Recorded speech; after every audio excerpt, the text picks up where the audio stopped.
My oh my. My oh my. Look what we have here, guys. Look what we have here. This is just so beautiful.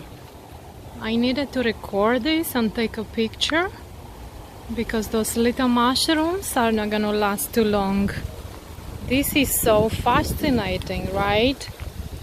Oh my goodness. So it's been raining quite a bit lately, and this happens sometimes, but then they always go away in just like a day or two. And I wanted to show you these very beautiful mushrooms. And if you're wondering what this is, of course I planted that. I planted all these beautiful things in the old trunk of the tree.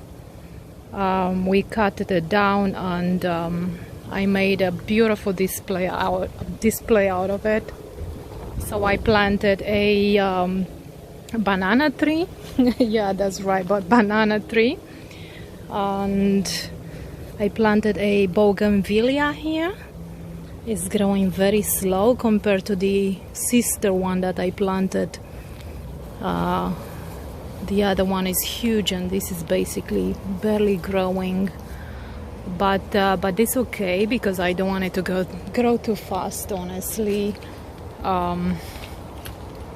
It'll take over the trunk too fast. I rather see it growing slow. And of course I have some other flowers in here. I forgot the name of it. And now I have these mushrooms. I think this is so gorgeous. I just wanted to record this because I love it. Oh, and on the other side I have roses. I have a cute mini bush of roses. And yeah, it's a pretty filling pot in here. If you want to learn more about how I did this step by step, let me know. I'll make a video for you just for that.